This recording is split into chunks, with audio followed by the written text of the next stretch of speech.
the transition period of the arc. So strong. Now, what we're going to do now, we're going to just... When we're working in the region of Y, when we're working in the region looks like a continuous arc, although when the switching period, when the switching is very fast,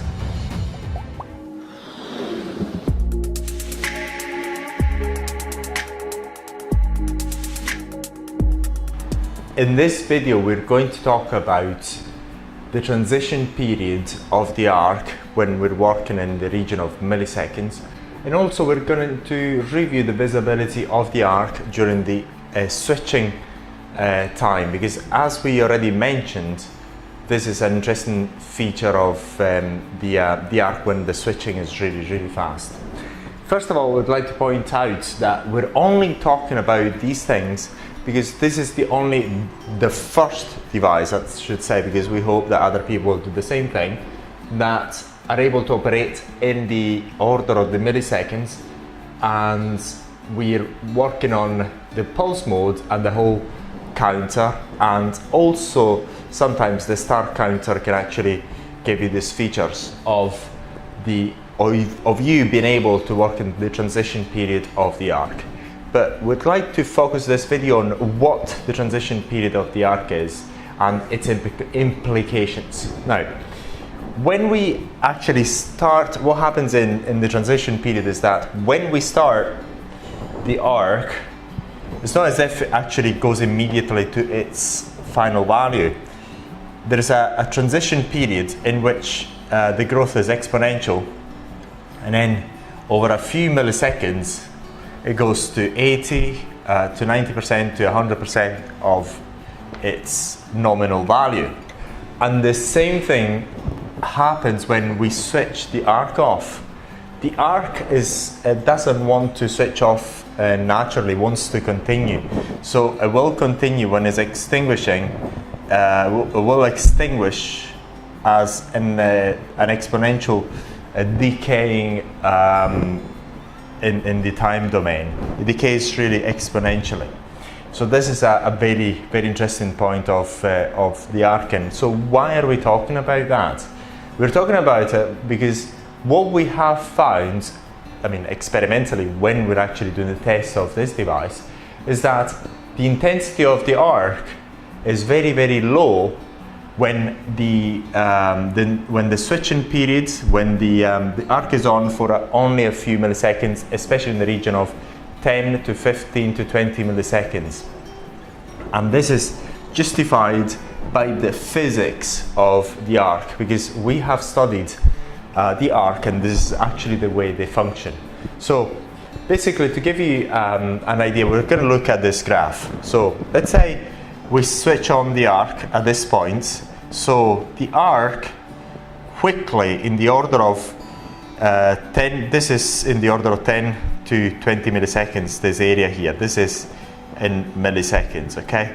So we're reaching to this value, which is only a fraction of the final value in the region of say 15, 1/15th, 1/10th, or something of the sort of the final value. Mind you, in order for us to understand this sort of exponential growth or decay, we would actually need in mathematics the logarithm scale, because it's quite difficult for us to understand the way this operates using a normal mind. So this is why we translate normally exponential growths or decay in logarithm scales. And this is the same of sound, because in sound we're using the logarithm scale, but we're not talking about that. So this from here to there is in the region of 10 to 20 milliseconds. And then after, in the region of 100 milliseconds or something of the sort, then we're reaching almost the maximum value. So these numbers are not precise. It's just to give you an idea of how the arc operates. And the same thing happens at the off time. In the off time, what happens is, it's not as if the arc extinguishes immediately when we turn off the device. It will continue sparking for a little time in the region of 100 milliseconds or less, 100 milliseconds or less in the region. But This period here is round about the same as 10 milliseconds here. So what happens is, when we're working in the region of 50 milliseconds, 20 or 10 milliseconds, we're working actually in this period because the arc does not have the time to actually get to its full intensity. So by the time it is actually growing exponentially, here, say for example, we've got the on time, in the region of, say for example, this is a 50 milliseconds. Here after 20-25 milliseconds, this is the off time, so it switches back off again.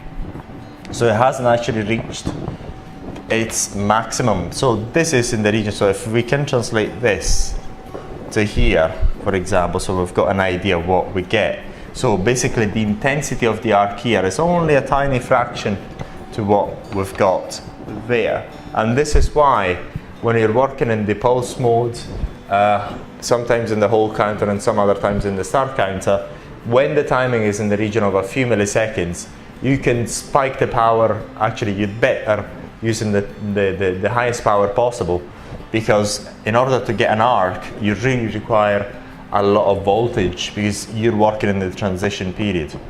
And then what happens is, because this is an exponential growth and an exponential decay, say for example, if we have the time of the arc, say for example from 50 to 20, the intensity is much less. I mean, it's 1/3 or less. And then if we actually make it from 20 to 10, the intensity is much less, in the region of 1/3 or less. So this is an important thing, a nuance that we want to explain about this device, because it is the only device so far that is capable of having you to operate in the region of the milliseconds.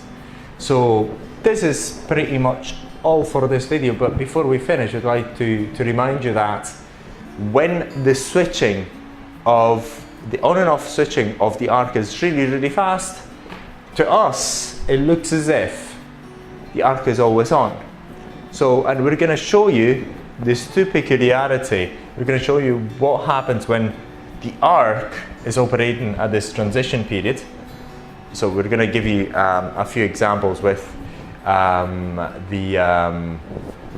the pulse modes, and then we're going to show you, using the pulse mode again, how when the switching is very fast, the human eye and the camera as well is unable to detect the off time of the arc. In this video we're going to talk about the pulse mode, and we're going to show you how the arc works during that transition time that we just talked about. And also we're going to do the experiment showing you how the arc looks like a continuous arc, although we're actually switching it on and off really fast.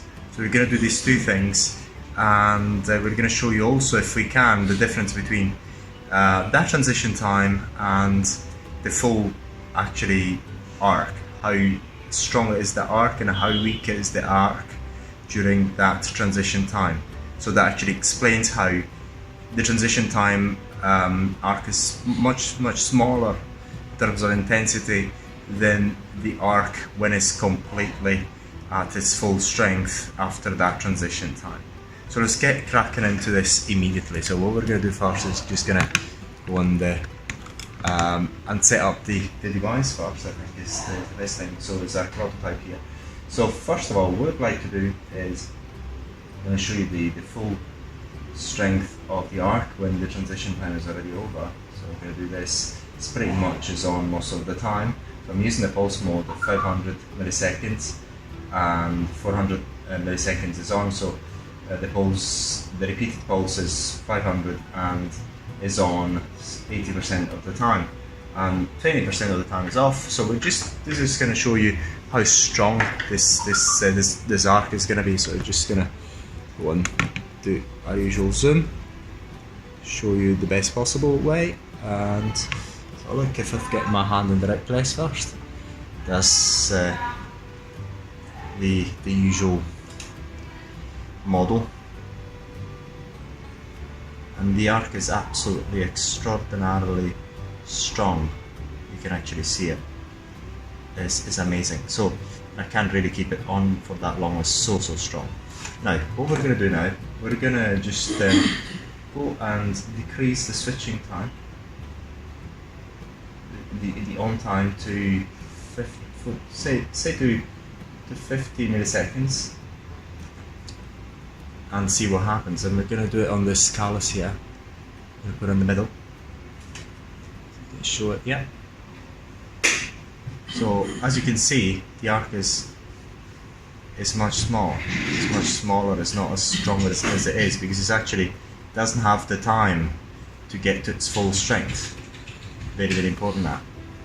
So you've seen how strong the arc is. I haven't actually changed the power level of the arc, because the power level is mainly dictated by the voltage there, which I haven't actually changed.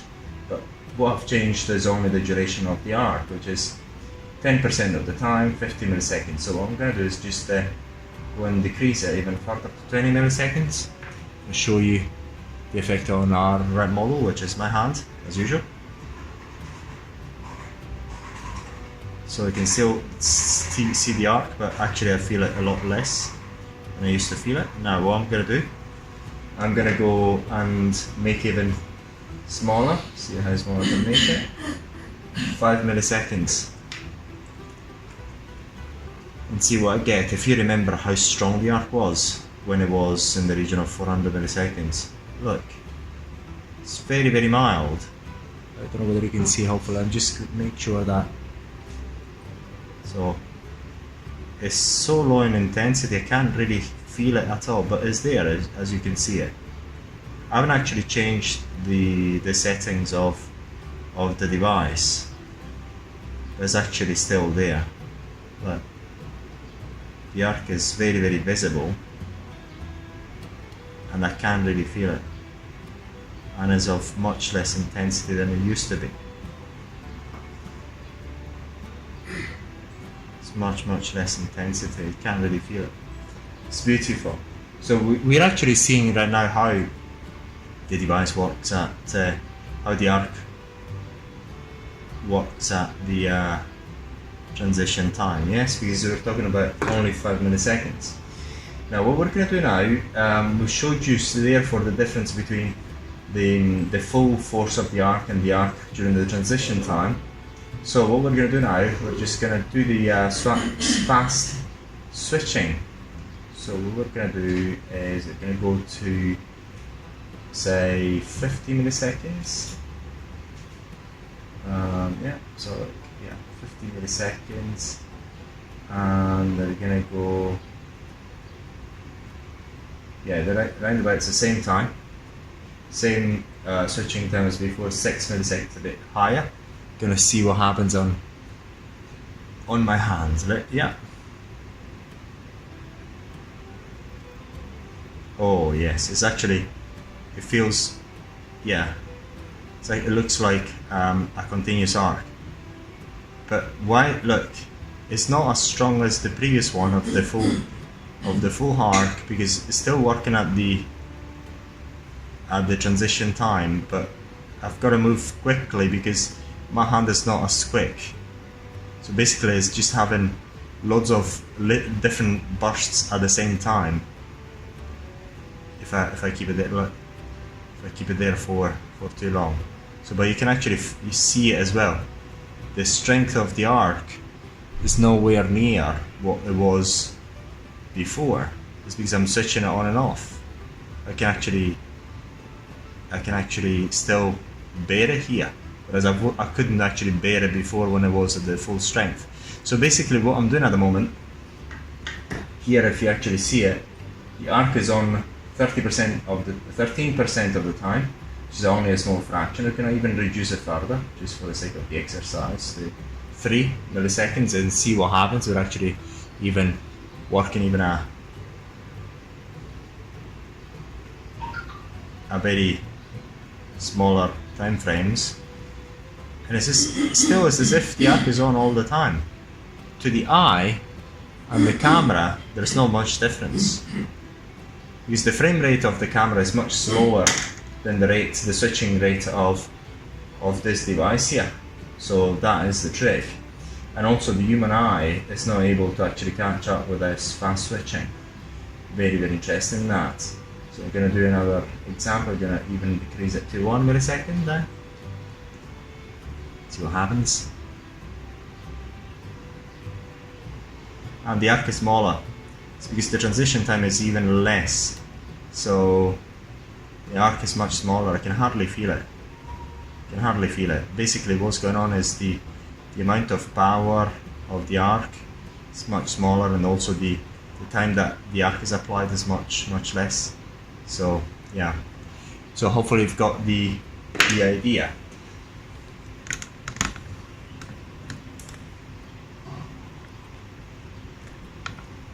So what we've seen here, to recap, and we're going to recap in a second as well, is the difference between the switching time in that transition mode and when the arc is on fully. When the arc is on fully after the transition mode, its power is really high.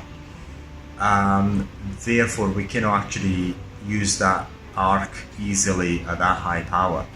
And then but we still, if you're working at the transition time, we still need to set the arc to be as high power as possible, because we're working at only at a fraction of the power of the arc when it's fully formed, when we're working in the transition time.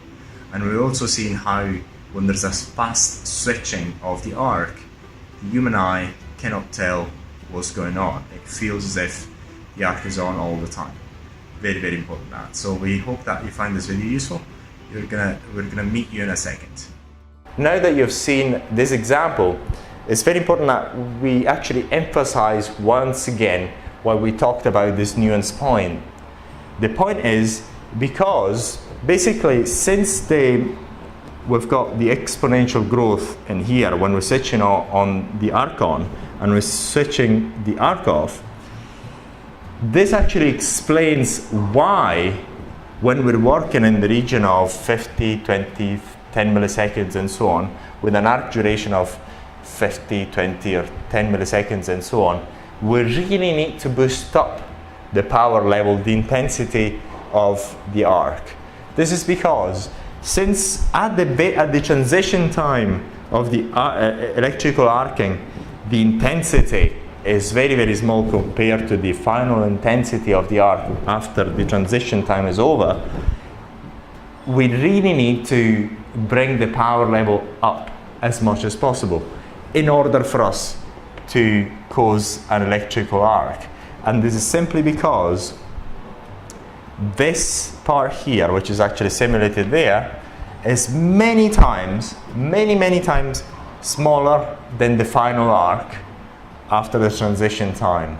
Therefore, say for example, if we actually drew this in scale, these two things in scale, this one would actually be much smaller, in the region of, say for example, this would be this compared to that. So we're talking about the intensity of the arc at its peak would be in the region of 1/15 of the final intensity.